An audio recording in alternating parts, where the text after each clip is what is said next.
Hey guys, haven't done a video in quite a while, haven't had a whole lot to say. Today, September 28th, starts Invisible Illness Week Awareness. Invisible Illness Awareness Week. And it is going from today all the way until October 4th. So, excuse me. If you're friends with me on Facebook, I posted a status earlier that said I'm going to post one picture every day for the awareness week of something that has affected my life with an autoimmune disease slash invisible illness. So my first post tonight, I took a picture of my bed, my side of the bed, um, and my sleep has been affected by this, and I explained, what happened last night with me and what all else has been happening with that. So if you're friends with me on Facebook, go check that out, and I'll be posting little awareness things. So today was my Chapel Hill visit, and this visit has been long awaited for like 2 months now. And I was super excited about it and nervous all at the same time. You have to excuse me, I have a cold. And so we went, and I was just really hopeful and nervous and hoping that I was gonna walk out with some different answers that I've already gotten and some more resources or be, put on some different medication or something that would hopefully help me a little bit more. So we go and we drive to Chapel Hill, and they take me back right away. I wasn't even sitting in the waiting room for 5 minutes, so they took me back 15 minutes early, which I was really happy about. And they did my vitals and asked a bunch of questions, and then the doctor came in, but he wasn't my doctor, so I was like, what's going on? And it was him and a medical student, and they were asking a bunch of questions, and getting my history down and what all's been going on. And then they said that they were going to talk with Dr. Edwin, which is my doctor, and come up with a plan. So I was like, oh, you come up here and you got to see a doctor before you see the doctor. And I was like, okay then. So 10 or 15 minutes go by, and Dr. Edwin comes in with the other doctor and then the medical student. And right off the bat, Dr. Edwin was extremely nice and, very professional and, what's the word I'm looking for? Very personal, I guess. And we went through a bunch of things, and we talked about the stuff that had been going on and the medicines I was on, the doses and all that. And a lot of doctors, there's this new doctor I'm going to, Dr. Nicholson, that I spoke about in one of my last videos. And I mean, he's really cool and laid back. And then there was another doctor at the urgent care.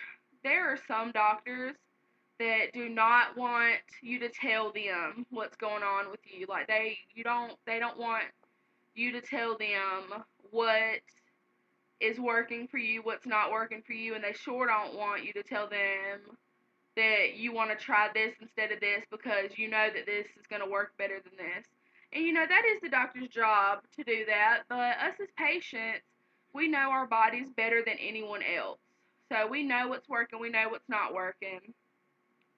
So I've run into that problem with a few doctors where they just kind of looked at me like I was stupid and didn't know what I was talking about because I could literally sit there and tell them everything that there was to know about. Tonka wants to say hi. Everything that there was to know about my disease, and they didn't like that because I was more educated on it than they were. So he was not like that at all, and he was like, well, you've made my job 100 times easier. He said, you're very up to date on what you're going through. He said, you've done your research and you've done your homework. And he says, you know what you're going through better than I could tell you. You know everything there is to know about this disease. And another thing that he said that really validated everything that I have a hard time explaining to people sometimes. He stated, um, he said that people really don't understand that the quality of life with this disease, how much the quality of life is affected. And then he went on to tell a story about he had a woman and she had a secretary job, and um, nobody, really believed her and just all this other stuff. And then she started really breaking out all over her face like I do sometimes. The eyes swole, lips swole, everything like that. And she had a secretary job. She had to deal with the public, and she could not do it because, she looked pretty much like a monster, which I have many days. And, I went to tell him about my work and how, I was out a lot, and even with doctor's notes, it was getting to the point where I was afraid for my job and my place in the company because I was missing so many days, even with doctor's notes, it was getting redundant. So that's when I told them that myself and my store manager had made the decision that, medical leave of absence would be the best thing to do right now. To kind of, my spot isn't 100% secure, but it's not me being fired or, anything like that because of absence or, not being able to work. So I have a way better shot of having my spot back when I do get this under control and get better and able to go back to work, which I am 5,000% ready to do, honestly. I'm ready to get back to work, and it is really sucking and affecting me that that's just not something I can do right now.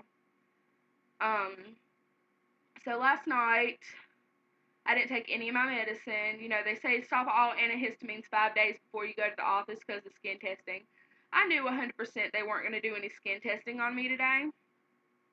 Um, but I didn't take my medicine last night, just in case. And I don't know whether I was stressed out yesterday or upset last night, but I broke out really, really bad, and it is still carried in today. Um, all over my legs, my arms, my chest, my stomach, my sides. It was terrible. And I was tossing and turning all night, not able to sleep. When I did sleep, I would wake up and I'd have blood up underneath my fingernails from scratching so bad during the night and not even meaning to. They were so painful. I had a miserable night last night. Then we had to get up this morning, which I was unwilling to do. Megan was like in the room every 5 seconds trying to get me out of the bed, talking about we have to leave at 12 o'clock or we're not going to make it to Chapel Hill in time. And I was just like whining and complaining. I was like, I'm not getting out of bed because I didn't sleep and I hurt and my jeans aren't dry. So I have to wear these jeans that I don't want to wear. And I was just being a whiny baby this morning. Um, so I finally got up on my own wheel and got dressed and we left. And then all that happened. So the result of today's visit is I'm already on 200 milligrams once a day of Plaquenil, and that's the medicine that lowers my immune system quite a bit, and that's the one that takes 10 to 12 weeks to work that I was put on by my allergist here in Pinehurst. So he is moving me up to 400 milligrams of that a day, so 200 milligrams twice a day. And he also gave me some refills on my Atarax, which is that really, really strong allergy medicine that I only take when it's a super emergency. I have like 4 or 5 pills left, and I've had them since January, so I use them extremely sparingly. I did take one tonight.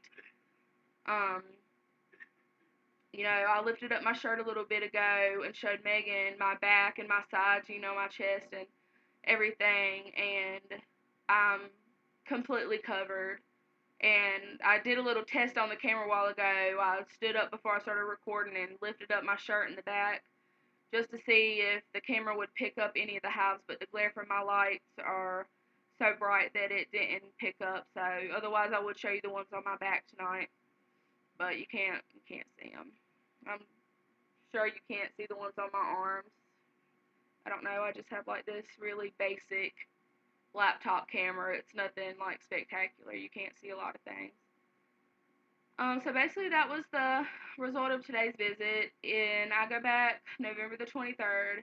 If there is no improvement from this increase in the plaquenil, we go to Plan B, which will be talking about the Xolair shots. Um, you get those like once a month, and you have to go in the office to get them. Obviously, I'm just not a big fan of shots for one, but I'm willing to try anything that'll possibly work. Only thing is, they're extremely expensive, and there is no guarantee my insurance will cover them. And they do have like a financial aid kind of payment help thing through the pharmaceutical company or something. Just because it has just very recently, like in the last year or two, been FDA approved for the treatment of hives. So they're like begging people to take this medicine. So they're willing to help pay for low income or people unable to pay for this medicine to be able to take it. And when I say this medicine is expensive, I'm not talking about my $80 bottle of Plaquenil. I'm talking about thousands of dollars for one shot that possibly may not work. And people have severe allergic reactions to these shots sometimes. Um, I mean, it's just crazy. There was this one medicine they were slightly discussing putting me on today. Thank God. I mean, I probably honestly would have said no to this. It started with a C, not really sure what the name was, but it causes hypertension, which with my weight, I am at high risk of anyways, and because I smoke, hypertension, high blood pressure, if you didn't know. Um, and also, the way Dr. Edwin put it to me was it beats the hell out of your kidneys. And they have these side effects for all these medicines. I've done a video on medicine side effects before. They're extremely rare. It was put to me where, the um, kidney damage from this medicine was not rare. It is something that severely happens on this medicine. So it beats your kidneys and beats your kidneys and causes kidney failure. I'm 23 years old. I would much rather have hives than to have to be on dialysis for the rest of my life. So if the risks are that big to my health, on top of everything else I'm having to go through, these hives are terrible and almost unbearable to live with some days. But I would choose that over kidney failure any day. So thank goodness Dr. Edwin was like, I'm not going to put you on that. It was the other doctor that was talking about putting me on that. But he was like, no, we're not going to do that. So it's just a matter of finding the right combination of these hundreds of probably like thousands of medicines they have and finding the right combination of them to, get this under control. He also said that patients with chronic urticaria, um, their hives generally go away after a year. For whatever reason, they clear up by themselves after a year. And he told me that with my year mark coming up so soon, my year mark will be like November 3rd, and me still breaking out as severely as I am, that he doesn't foresee me being one of the cases that clear up on their own. This is going to be a lifetime thing. Um, there is no cure for this. There's no cure. I mean, I've heard stories of people being on the Xolair shots and them not having hives for months or for even years, but they never go away completely. They'll just one day out of the blue, it'll stop working, or they'll still be on this medicine, and then they'll start breaking out again after all this time. Um, so while the symptoms are manageable if you get on the right combinations of medicine, unless you're one of those lucky cases where it was kind of like an isolated incident, maybe, this is something I'm going to have to live with forever, which is something, I don't know if I'm prepared to do, which I have no choice in the matter, honestly, I guess, I can't snap my fingers and make this magically go away, or I would have already.